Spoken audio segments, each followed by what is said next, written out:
evening and welcome. I am Amarachi Ubani. Tonight, House of Representatives Speaker Dogara vows not to resign in the wake of the budget padding saga and says it's not a crime. President Buhari threatens crackdown on suspected herdsmen attacking rural communities, warns against acts of criminality under the guise of cattle grazing. Nigerian Air Force targets militants' hideouts in some parts of Edo State. Aerial bombardment continues following discovery of more hideouts around the Arepo area. And South Africa's ruling African National Congress suffers worst election reversals since coming to power in 1994. And on business news tonight, CBN assures of improvement in Nigeria's economy despite current harsh business climate. On sports news tonight, 10,500 athletes from 206 nations are set to compete in 31 sports as the 2016 Rio Olympic Games opens. And from Abuja, I'm Linda Akibe. Nigeria seeks African collaboration towards tackling challenges posed by climate change on the continent.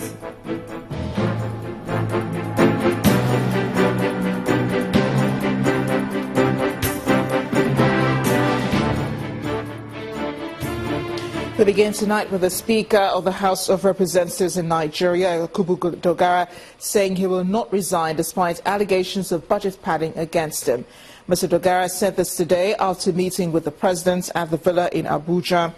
Talks at the meeting were believed to have largely focused on the budget padding scandal rocking the lower legislative chamber.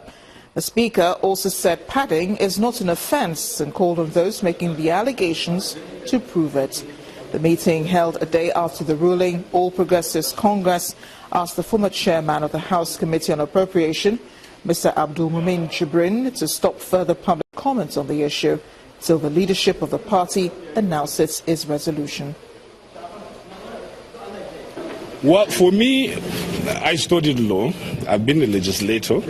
All this period, I've never had the word padding being an offence under any law. If I don't know, you are the media, research the law, let me know. Worried for what?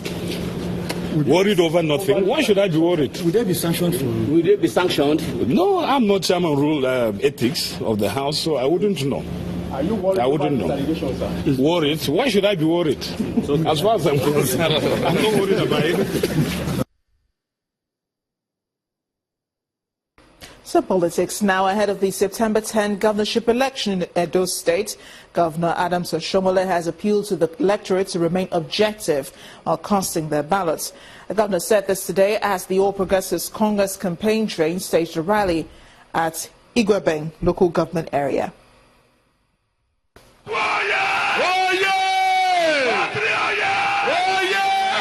Supporters of the All Progressives Congress in Igwebeng local government area of Edo State presenting an award to the state governor, Comrade Adams Oshiomhole, for his performance in office during the party's campaign rally at the local government ahead of the September 10th governorship election in the state.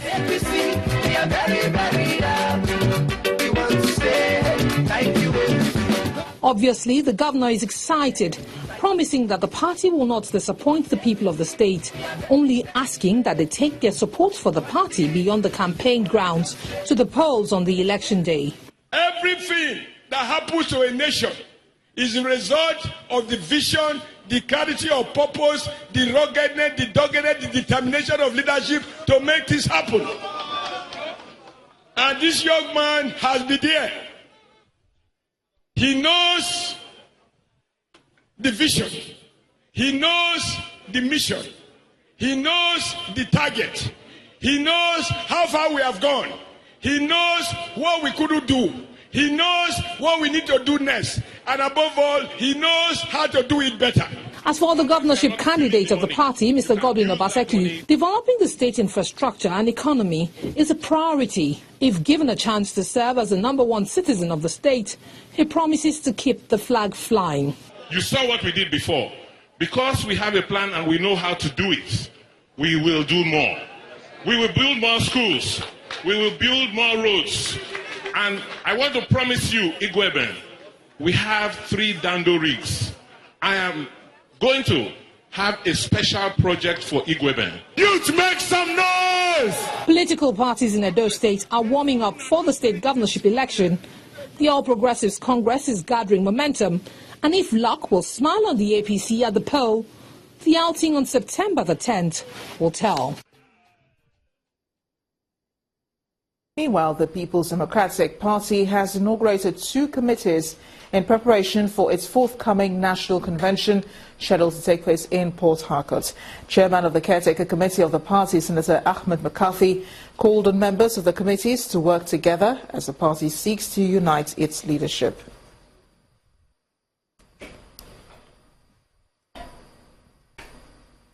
In other news, the President has read the Riot Act to suspected herdsmen who continue to attack rural communities across Nigeria. Speaking at the graduation call of Course 24 of the National Defense College, President Muhammadu Buhari notes that his administration will not tolerate acts of criminality under the guise of cattle grazing. Our correspondent, Amaka Okafor, reports. President Muhammadu Buhari inspecting a guard of honor in line with military tradition. Inside the auditorium, serving and retired military officers, members of the diplomatic corps, the graduates and their well-wishers received the president, signaling the commencement of the graduation of Course 24 of the National Defense College. The graduates were inducted as fellows of the National Defense College by the commandant of the college. I confer on you, one and all, Fellowship of National Defense College, FBC for short. Congratulations. And then certificates were presented to them by President Muhammadu Buhari. Group Captain DG Ajayi.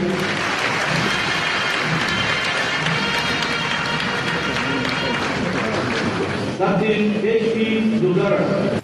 The president also presented awards to former commandants of the college and alumni of the college who have excelled in the service of the military and the country.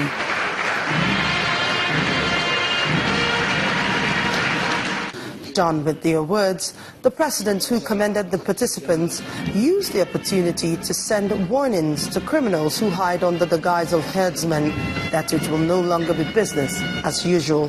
The matter of herdsmen, farmers, clashes, I wish to state that this administration will not tolerate or condone acts of banditry and criminality under any guise. As such, our security agencies have been mandated to deal with such acts decisively. He also had this to say on the Northeast crisis and brewing crisis in the Niger Delta. We are committed to tackling the issues of underdevelopment and neglect in the Niger Delta area. This is a priority we have set before us, and we intend to make appreciable gains in correcting the ills of the past in the Niger Delta by assuaging inherent grievances. This ceremony brings to a close Course 24 of the National Defense College, which was opened in September 2015. Amaka Okafor, Channels Television News. The General Officer commanding one division of the Nigerian Army, Major General Adeniyi Oyebade, has vowed to fish out those behind the attacks on 3 villages in Jema local government area of Kaduna State. During a visit to the villages, General Oyebade said his men will be stationed there until normalcy returns. He also assured residents of their safety. Our job is to make sure that we provide the security, a very secure environment, so that the state government and other agents of government can come in, and help, the people to put back their lives together again.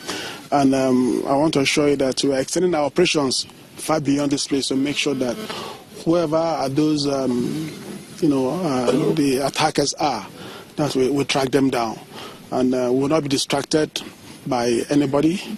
We have a mandate under the Constitution to provide aid to civil power, and to synergize with other security agencies, and to take out any form of threat that will make the lives of our people, unbearable. We need to find out what has happened, but those engagements is not the job of the military. Ours is to provide the enabling environment for such talks to take place. But the most important thing I want to let our people know is that any form of attack, either attacks, reprisals from either the herdsmen or the farmers, will not be tolerated, and will remain here until full normalcy is restored. Meanwhile, the Nigerian Air Force says it has resumed aerial bombardments of militant hideouts in some parts of Ogun State. After the initial exercise in Arepo, surveillance helicopters discovered other militant hideouts which necessitated the exercise. The NAF's offensive comes one day after the visit of the acting Inspector General of Police, Mr. Ibrahim Idris, and other top security operatives to the affected communities. Spokesperson for the Air Force, Group Captain Ayodele Famuyiwa, told Channels Television that the exercise will continue until normalcy is restored. Over in Kwara State, the governor, Abdul Fattah Ahmed, has promised to end activities of cultists and other criminals by enforcing the rule of law. The governor said this today during a ceremony at Government House in Ilorin, the state capital. The state government believes the amended law, which stipulates a 14-year jail term for those arrested, will ensure those caught are made to face the consequences of their actions. The recent cases of cultism-related violence in certain tertiary institutions in the state. Even more worrying are reports that suspected cases of cultism are reported in secondary schools. As an administration committed to the rule of law and maintenance of Kwara State as a matter of peace and harmony, we find this recent development alarming and completely unacceptable. Let me at this point state that in line with this result, I recently signed an amendment to the state anti-cultism law. The new amendment strengthens the existing law on cultism by providing a maximum of 14 years jail time for anyone found guilty of cult-related activities in the state. Nigeria has called on African countries to act collectively to tackle climate change, climate-related challenges. At a meeting of the Council of Ministers in charge of National Meteorological Services in ECOWAS member countries in Abuja, the Minister of Transport, Mr. Chibike Amechi, said the consequences of climate change is impacting negatively on agriculture and increasing poverty on the continent. Drought and desertification in Africa is said to be responsible for forced trans-boundary migration of persons and increased security challenges. To address the situation, the Minister of Transport challenged ministers in charge of meteorological services in West Africa to collaborate in tackling the problem. Since weather does not recognize or respect political boundaries, we should also plan and act in a collective and collaborative manner across national boundaries to tackle the climate-related challenges such as recurring drought, desertification and floods that cut across our political boundaries. A representative of the Secretary General of the World Meteorological Organization advises ECOWAS member states not to ignore the current climate challenge. Ignoring the climate challenge would only lead to greater hardship and disruption for the region's population, as climate change is taking on a more extreme path. For some time now, WMO has been drawing the attention of the world to the rising temperatures observed around the world. The chairman of the ECOWAS Council of Ministers takes the issue further as he encouraged the ECOWAS member states to improve their climate monitoring capacity. As a result of the limited knowledge of current climate variability in the ECOWAS region, there is a lack of planning for future climate change events and impacts. These changes will have a particularly negative impact on rural communities. The meeting, which continued behind closed doors, will, among other things, adopt the ECOWAS meteorological program, whose fundamental objective is to improve the quality of meteorological services in member countries so as to reduce disaster risk associated with extreme weather conditions. In part two, after the break, Minister of Solid Minerals Development, Dr. Kayode Fayemi, orders the immediate recall of all federal mines officers across the country. That's in a moment. Please join us again.